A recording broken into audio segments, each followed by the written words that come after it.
Donc, cette semaine, pendant que je me faisais bronzer en chess à 7 degrés, Raph me dit: Est-ce qu'on enregistre le podcast sur le saumon bientôt? C'est là que ça se passe. Salut Raph. Salut Luc, ça va? Ah ouais, je suis bien content qu'on enregistre ça. Ça sent la pêche à plein nez, puis on est craqué.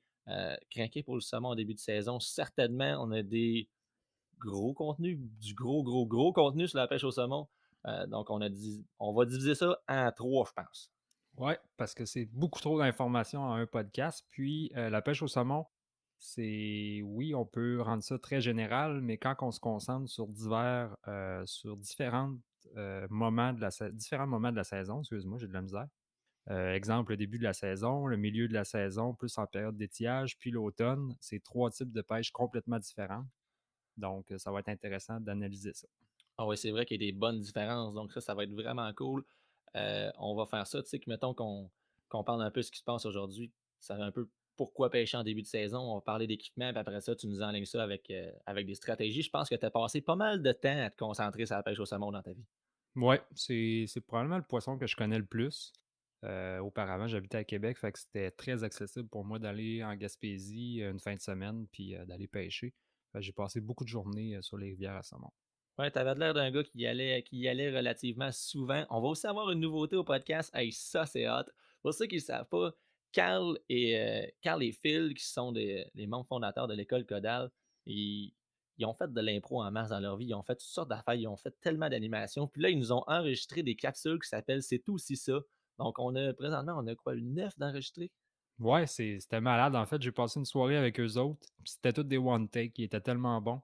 Ils contaient une histoire. Eux autres, ça fait très longtemps qu'ils pêchent ensemble. Ils ont un paquet d'histoires à nous conter qui sont drôles. Donc, j'ai bien hâte de vous présenter ça. Ça va Fait que être cool. c'est ça. Aujourd'hui, ça va être, c'est aussi ça, une journée mémorable. Je pense qu'ils ont eu toute qu'une journée à pêche au saumon. On a la question à l'instructeur avec Jocelyn Hamel qui pose la question sur les polyleaders, avantages, désavantages, utilisation. Puis, encore une fois, Raphaël qui en utilise Ouais, bah, quelques-uns. ouais, à la pêche au saumon, mais on va voir aussi qu'on peut les utiliser dans tous les types de pêche, là. Donc, je pense qu'on va répondre à la question de Jocelyn. Ouais, puis moi, au niveau de, tu sais, mon expérience au saumon, j'ai peut-être fait une 25 sorties à peu près. Ça a été, laborieux au début parce que j'ai appris à pêcher le saumon. Dans le sens que j'avais aucune connaissance, je me garochais dans la rivière avec des vieux waders puis une canne avec une mauvaise soie qui fitait pas dessus, puis, ça a été ça mon début. Ah ouais, pour vrai, je pense que j'avais une canne numéro 9, m'était fait prêter, puis j'étais étudiant, j'avais mis une soie numéro 6 là-dedans. J'ai vraiment commencé comme ça. J'aurais vraiment aimé écouter le podcast Codal avant de me garrocher dans une rivière. Ça m'aurait aidé définitivement. Mais bon, je dirais que ça s'est amélioré, que maintenant ça va relativement bien. Donc, on devrait être capable de se compléter dans ce podcast-là. Fait que, bref, pourquoi qu'on pêche en début de saison? Ben, à mon avis, c'est parce que c'est le combat ultime. La raison, c'est que, ce qu'il faut savoir, c'est que c'est en premier, quand la saison rouvre, les premiers saumons qui rentrent dans les rivières sont très gros. Fait que l'eau est haute, les poissons sont forts, parce qu'ils sont gros, il y a beaucoup de courant, puis ça fait des combats normalement qui sont mémorables. J'en doute pas. Euh, les gros poissons aussi en début de saison? Ouais. Des gros poissons, des moins de poissons? Oui, c'est sûr. C'est sûr qu'on n'est pas au mois de septembre où est-ce que les rivières, les montaisons sont la plupart du temps terminées, que les rivières sont full. Ça, c'est vraiment pas le cas en début de saison. Il y a très peu de saumon, mais ils sont très preneurs.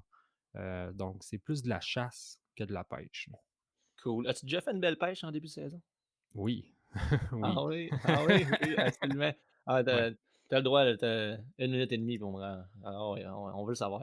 En fait, le début de saison, quand tu tombes dans une talle de saumon qui viennent d'arriver, c'est là que ça devient intéressant. Ta journée peut être morte du début jusqu'à la fin, mais à un moment donné, tu arrives puis tu as une chance d'arriver sur 3 saumons qui viennent d'arriver dans la fosse, puis là, c'est bang, bang, bang.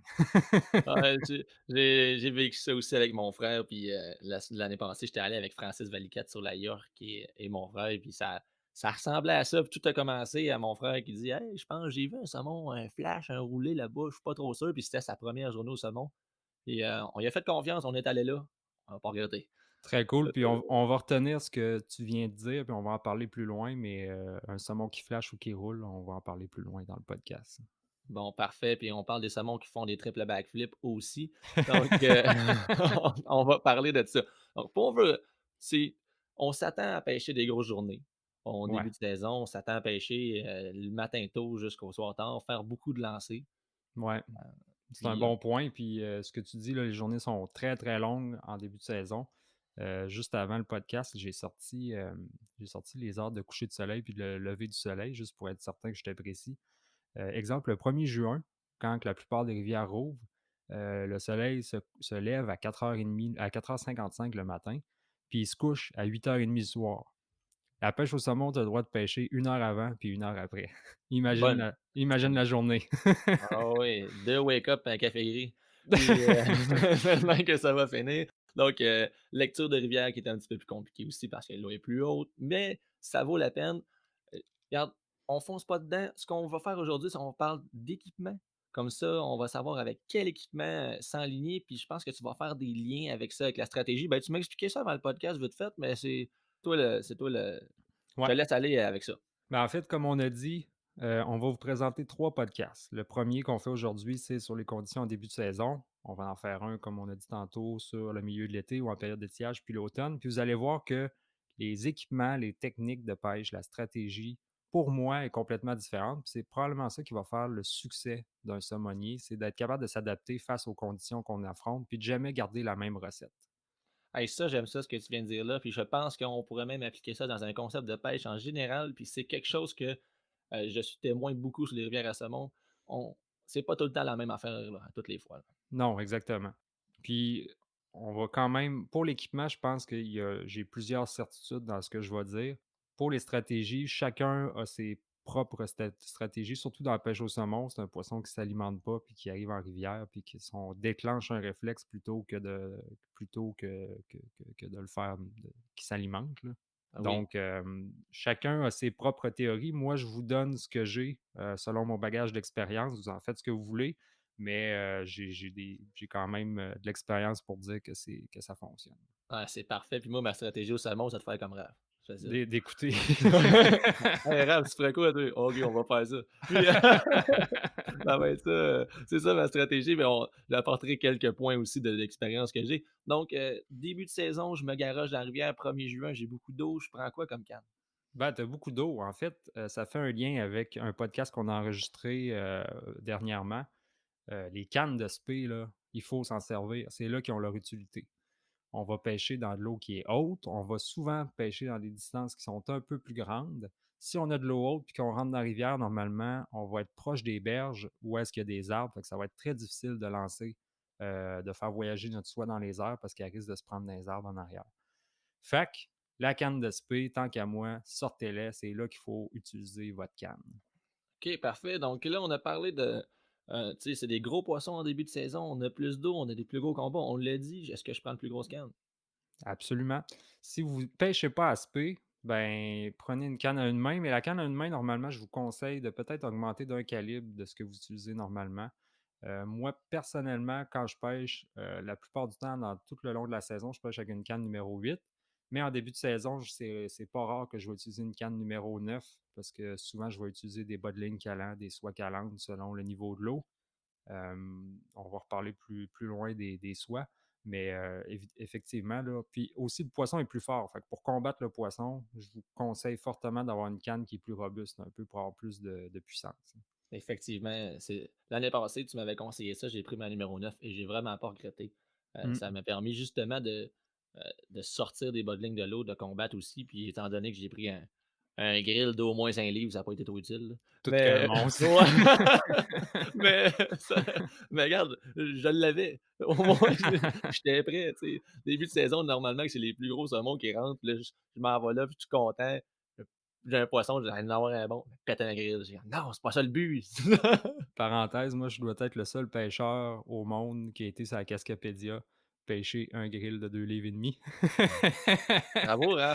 Pour ceux qui connaissent la Cascapédia, vous C'est comprendrez ça. que c'est très, très Ben, rare. la Cascapédia qui a un taux de grill, si je veux pas m'avancer précisément, c'est quoi? C'est 7 ou 8% de grill dans la rivière, là.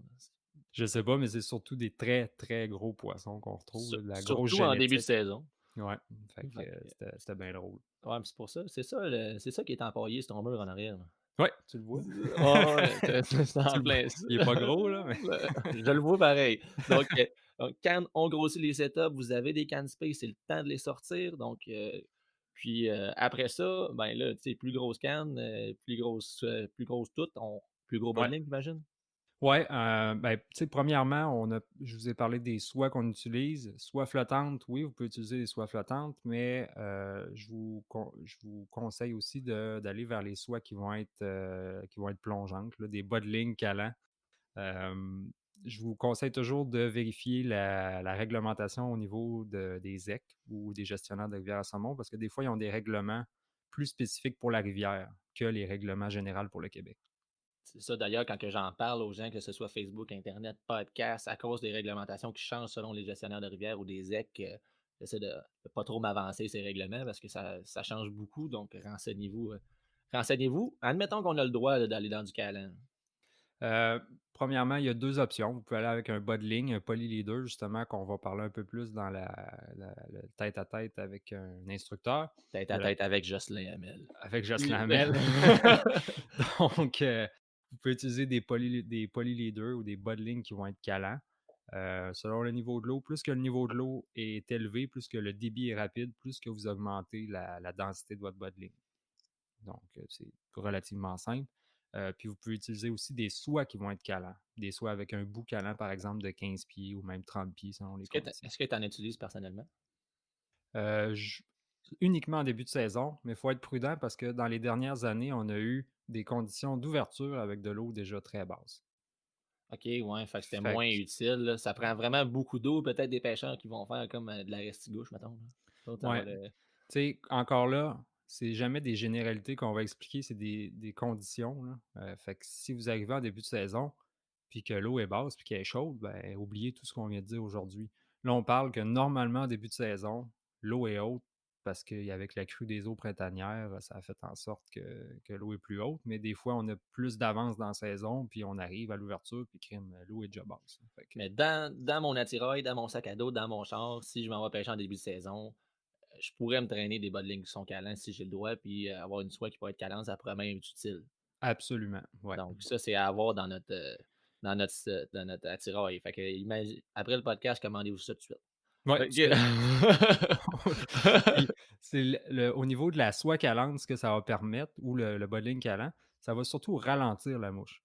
Quand en ouverture, l'eau est beaucoup plus froide, puis la vitesse de réaction du saumon est un peu moins rapide, que quand l'eau va se réchauffer. Fait que oui, il y a une question de profondeur, mais il y a surtout une question que ça va ralentir la mouche au niveau de sa dérive. Ouais, c'est ça, parce que, tu sais, on va passer une mouche qui est quand même relativement rapide, mais des fois, pêcher en début de saison, tu mettais ta mouche à l'eau, puis elle était déjà plus là, là. Ben exact. Fait que c'est ça, le débit est fort, mais le poisson est là pareil, fait qu'il faut ralentir un peu. Poisson qui est très rapide, mais c'est quand même pas une fusée. Mmh. Fait que ça, c'est les soies, les bas de ligne. Tu prends-tu. Hey, on grossit tout, on grossit les mouches aussi? Ben il faut. Ben, hey, je commence à comprendre le pattern, là. Ça commence ça rentre, là. Pour le monde à la maison, pour garder ça simple, plus que l'eau est haute, plus que vous grossissez vos mouches, plus que l'eau est basse, on rapetisse. Fait que c'est toujours proportionnel, c'est le meilleur truc que je peux vous donner.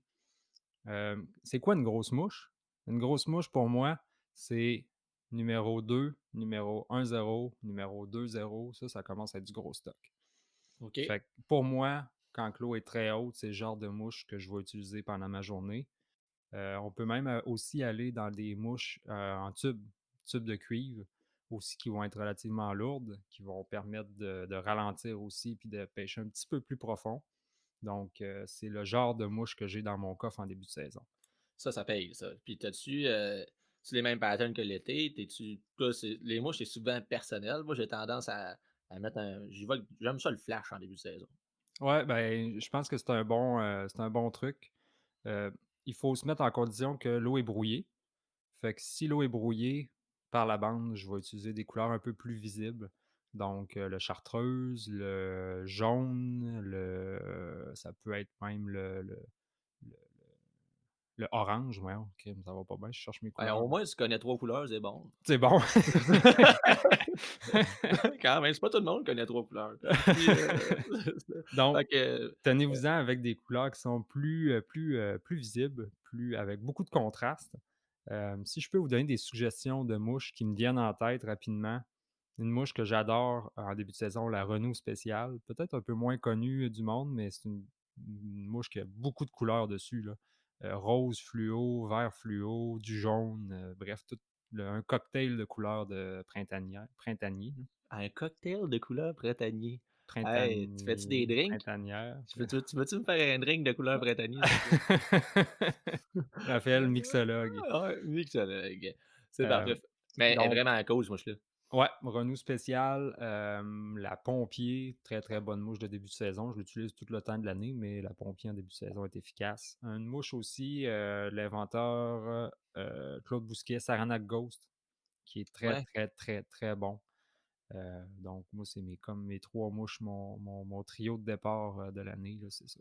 Bon, ben, moi, je fais comme Raph, fait que ça va être ça. Puis, fait que ça, puis tu fais-tu de la sèche en début de saison? Ah, est-ce que je fais de la sèche en début de saison? C'est On a dit tantôt qu'on généralisait pas, là. Ben oui, on généralise si l'eau est haute, si l'eau est froide, je vous conseille de pêcher à noyer. Par contre, si on a des conditions qu'on arrive en début de saison puis que l'eau est très basse, très chaude, ben là, la noyée va être pourrait être, pas la noyée, mais la sèche pourrait être efficace. Fait que, OK. en principe, la sèche en début de saison, on l'utilise pas parce que l'eau est froide et très haute. Donc, c'est pas une technique que je recommande. Par contre, toujours vous fier à la température de l'eau. C'est quoi une température de pêche à la sèche? C'est à peu près 55 Fahrenheit. Puis une condition de pêche à noyer, c'est 50 à peu près. Donc, quand tu dis 55, c'est-tu, on commence à pêcher à la sèche à partir de 55 parce que dans l'été, on va avoir plus que 55, là. Ouais, exact. Fait qu'on commence à pêcher à la sèche à partir de 55. Ouais, c'est un bon guideline, là, en fait. Ça, si on y va avec cette généralité-là, puis un thermomètre, là, ça coûte rien. Non, le thermomètre, là, c'est mieux, je sais pas si je l'ai dit tantôt, mais c'est mieux d'avoir un thermomètre, 4 mouches que 75 mouches puis pas de thermomètre. Tant qu'à moi, là, c'est ça que J'aime bien ça, ta mentalité. c'est un outil essentiel. C'est dans une journée, là, une rivière peut prendre 10 Fahrenheit, là. Et ça, c'est important à savoir parce qu'il faut que tu t'ajustes en fonction de la température de l'eau. Des fois, le matin, tu commences, l'eau est à 51, tu ne pêcheras pas à sèche, mais là, le soleil sort, la rivière réchauffe de 4-5 Fahrenheit, là, tu peux pêcher à sèche. C'est OK, c'est vraiment, c'est de maximiser vraiment ton type de pêche en fonction de la température qui change d'une journée. c'est déjà un poisson qui se nourrit pas en rivière, donc suivre des conseils de ce genre-là, ben, on se donne une chance, on met des munitions dans notre gun un peu, là. On va essayer de se donner une chance, hein. Tu contrôles ce que tu peux contrôler, tu sais. Fait que Ben, j'aime bien ça.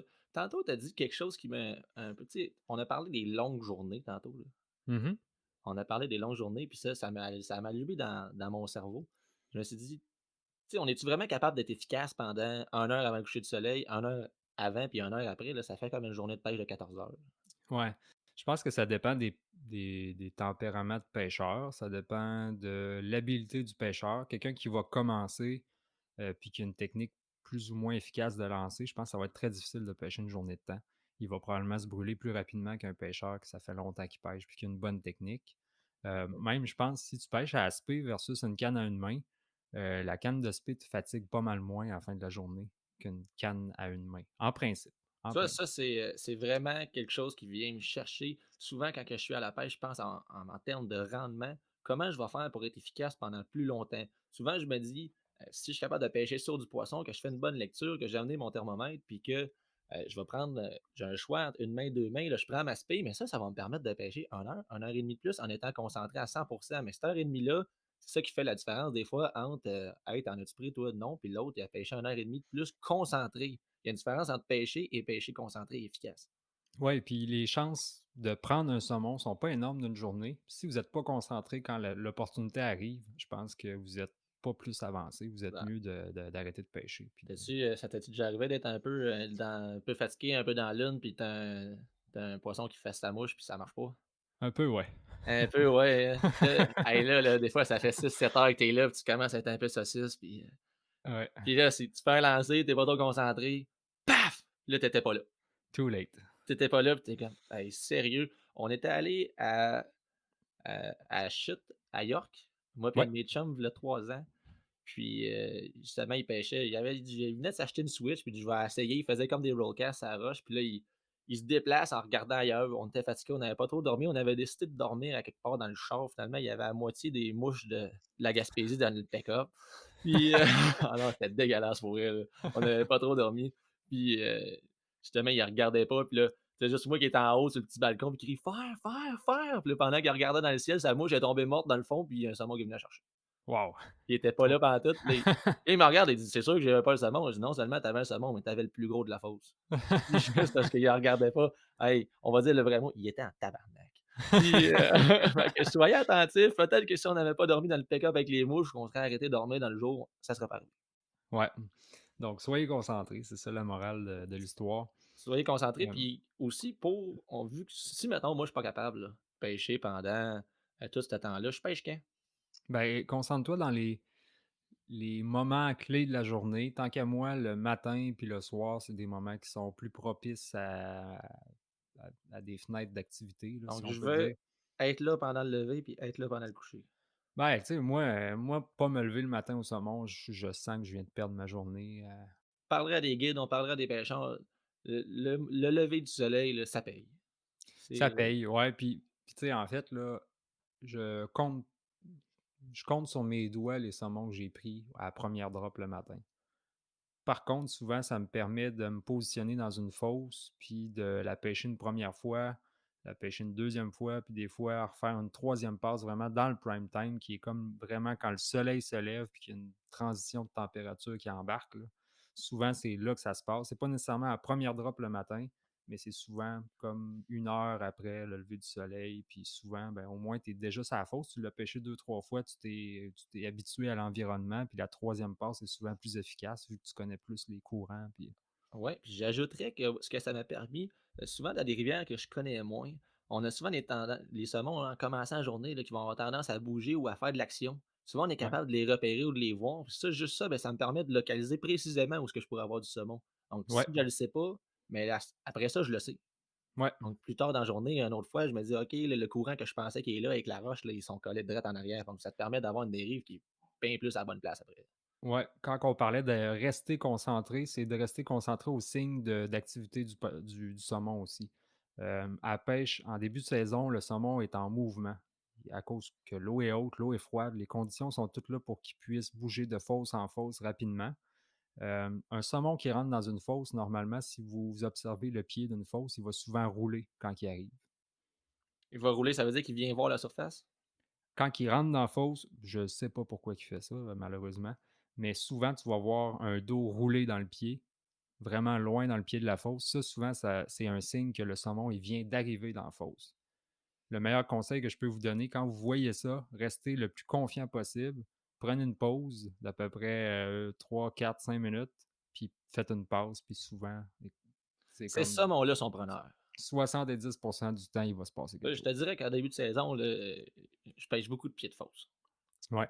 Beaucoup de pieds de fosse, Puis puis plus que ça, en début de saison, ben, en milieu de saison aussi, j'ai vu ça, mais surtout en début de saison, j'ai déjà vu vroom, vroom, vroom, vroom, 4-5 saumons roulés qui venaient d'arriver.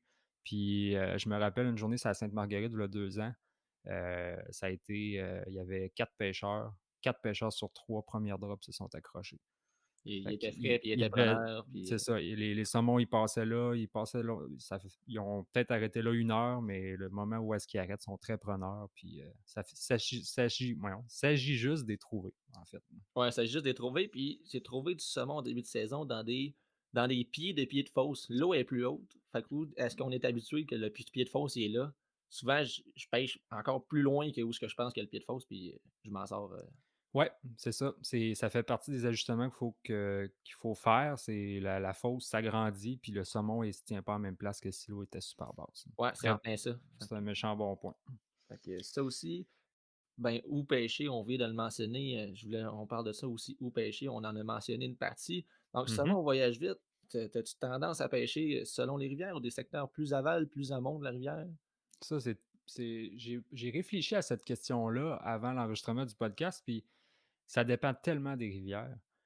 Si on prend la rivière Matapédia, une des fosses les plus productives, c'est la dernière fosse de la rivière qui s'appelle les Fourches, qui Ah est oui, vraiment dans le haut complètement, de la rivière.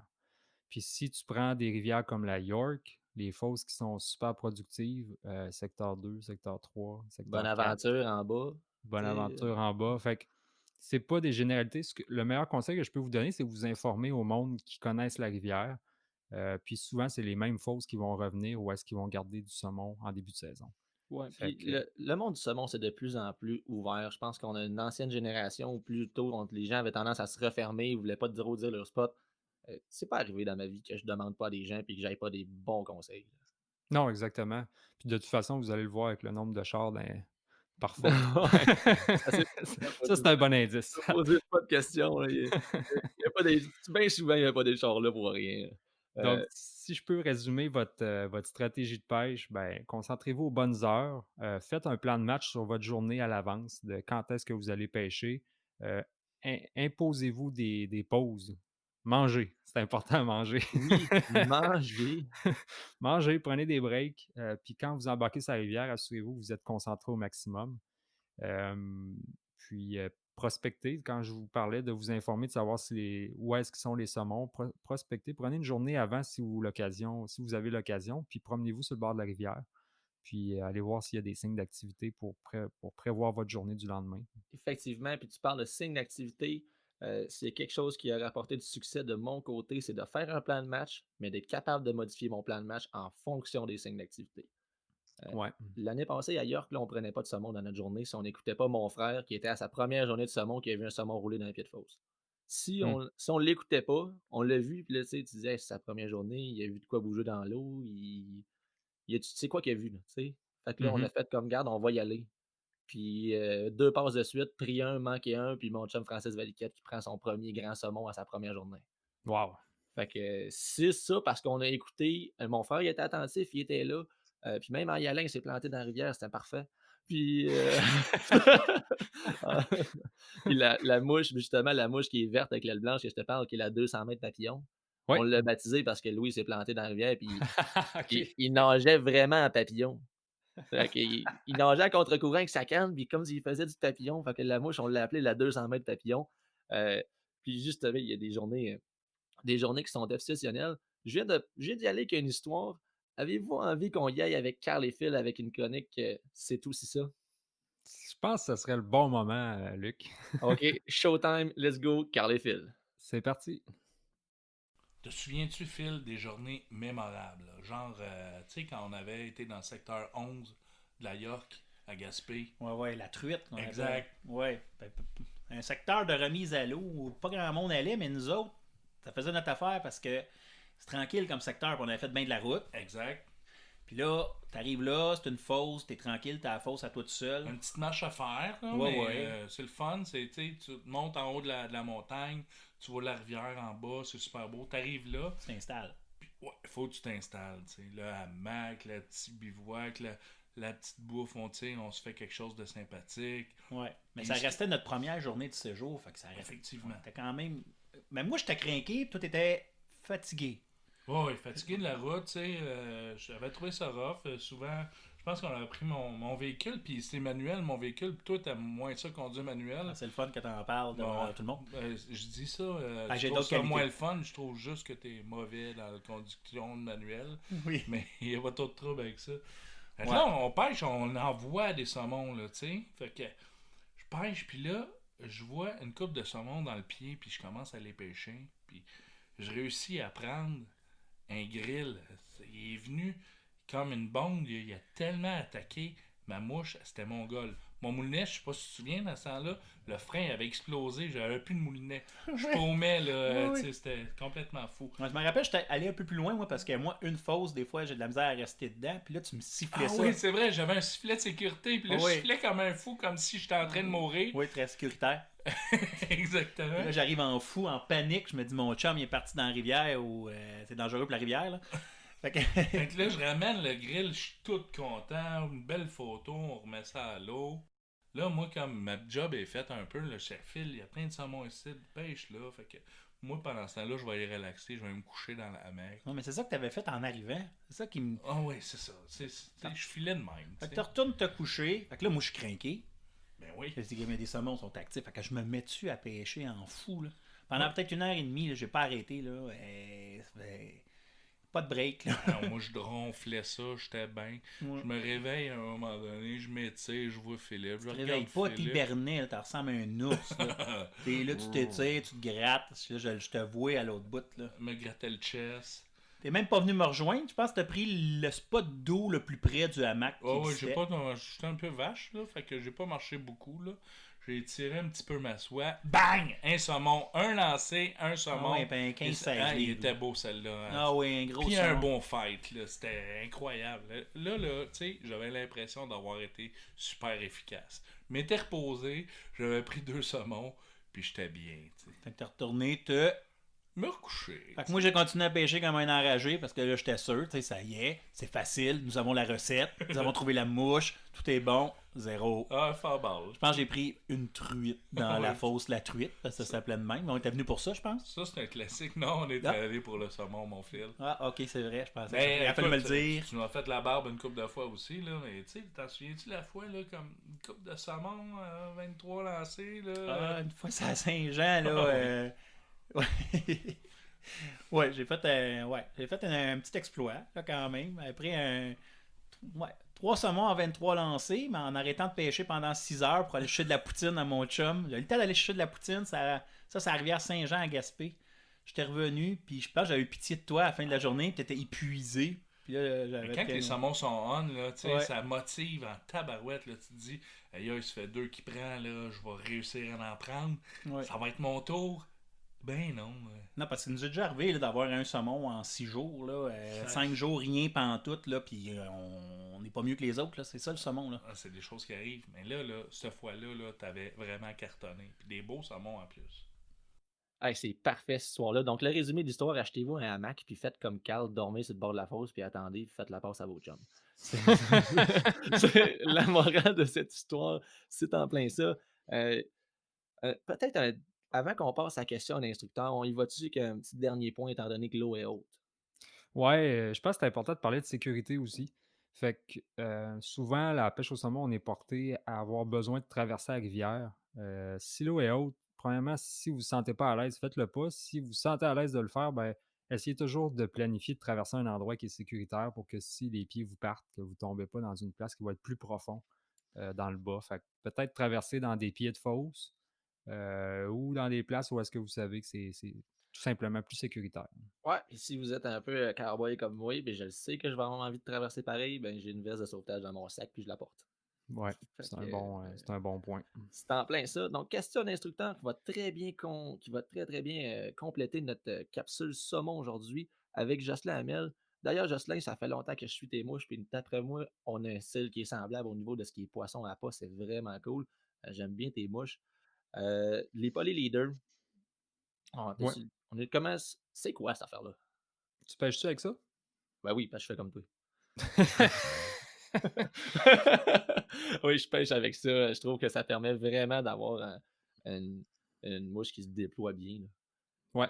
Ben, moi, ce que j'aime, c'est que ça se change rapidement sur le bord de la rivière. Moi, quand je pars avec mon pack-sac pêcher une rivière ou un lac même, je veux pas traîner nécessairement 3-4 soies différentes puis les changer en pleine condition, en pleine situation de pêche. Fait que j'ai un portefeuille, il se vend des portefeuilles que vous pouvez acheter, puis là, vous en insérez 4-5 de différentes densités. Fait que selon les conditions, vous pouvez vous dépanner rapidement pour faire plonger votre mouche à la bonne place, là. Fait que ça, je pense que c'est le point majeur de ces polyleaders-là qui sont très polyvalents, rapides pour les installer. Hey, vraiment, ça c'est un super de bon point. Puis si vous sentez là, que vous aimeriez ça, que votre mouche, là, dans votre tête, là, faites des tests. Là. Ça, faire des tests, là, vous ne regretterez jamais de faire ça. Puis si vous sentez que votre mouche ne la passe pas ou ce que vous pensez qu'elle devrait passer, là, vous dites elle passe trop haute ou elle glisse sur l'eau, elle n'a même pas le temps de passer devant sa montre qu'elle n'est plus là, prenez le temps de changer votre polyleader, peut-être pour un câlin si vous avez le droit, bien entendu. C'est Mettons que ça prend 5 minutes à changer. Là. ce 5 minutes-là va se rentabiliser. Absolument, ouais. Puis, tu sais, je pense pas que ça remplace une soie calante, un bout de 30 pieds calant intégré sur une soie, mais c'est un mèche. T'as pas le choix d'avoir ça, à mon avis. Moi, j'en ai, puis je m'en passerai pas. Ce qu'il faut savoir, c'est qu'il y a 2 types de polyleader ou de bas de ligne calant. Polyleader, c'est un terme qui est employé, mais un bas de ligne calant, c'est le vrai terme. Donc, il y en a que vous allez avoir qui vont être plus spécifiques pour la truite, puis plus spécifiques pour le saumon. Souvent, ils sont identifiés trout ou salmon. Mais ce qu'il faut savoir, c'est que le bas de ligne qui est identifié souvent trout va être avec une plus petite résistance puis un plus petit diamètre de soie, un plus petit diamètre de bas de ligne, en fait, qui va permettre d'agencer avec un plus petit calibre de soie. Exemple, mettre un polyleader sur une soie numéro 4, 5, 6, ben vous allez utiliser ce type de polyleader-là. Cool. Puis, c'est un très bon commentaire. Tu vois, c'est quelque chose que je n'avais pas nécessairement analysé, mais je suis assez content parce que j'ai acheté le rack au complet la dernière fois, puis j'en ai. Puis, c'est parfait. Est-ce que tu attaches ta mouche directement au bout? Non, je ne l'attache pas directement au bout, mais je ne mets pas un bas de ligne de 9 pieds, par exemple. Fait que je vais souvent juste rallonger. Je vais mettre, souvent, ils se vendent des tippets, là, des bobines de fil d'un certain diamètre ou d'une certaine résistance. Fait que je vais rallonger selon la condition. Là, des fois, je rallonge de 2, 3 pieds, pas plus. Ce que je veux pas, c'est que que mon bas de ligne cale puis que ma mouche remonte parce que mon bas de ligne est trop long. Mon tippet est trop long. On veut que ça suive la soie, là. Donc, on On veut veut que que ça suive. Ouais. assez court. Donc, je vais faire un. Mettons on fait un exemple concret. Ta canne, je pense que tu en as une split de 13 pieds. Ouais.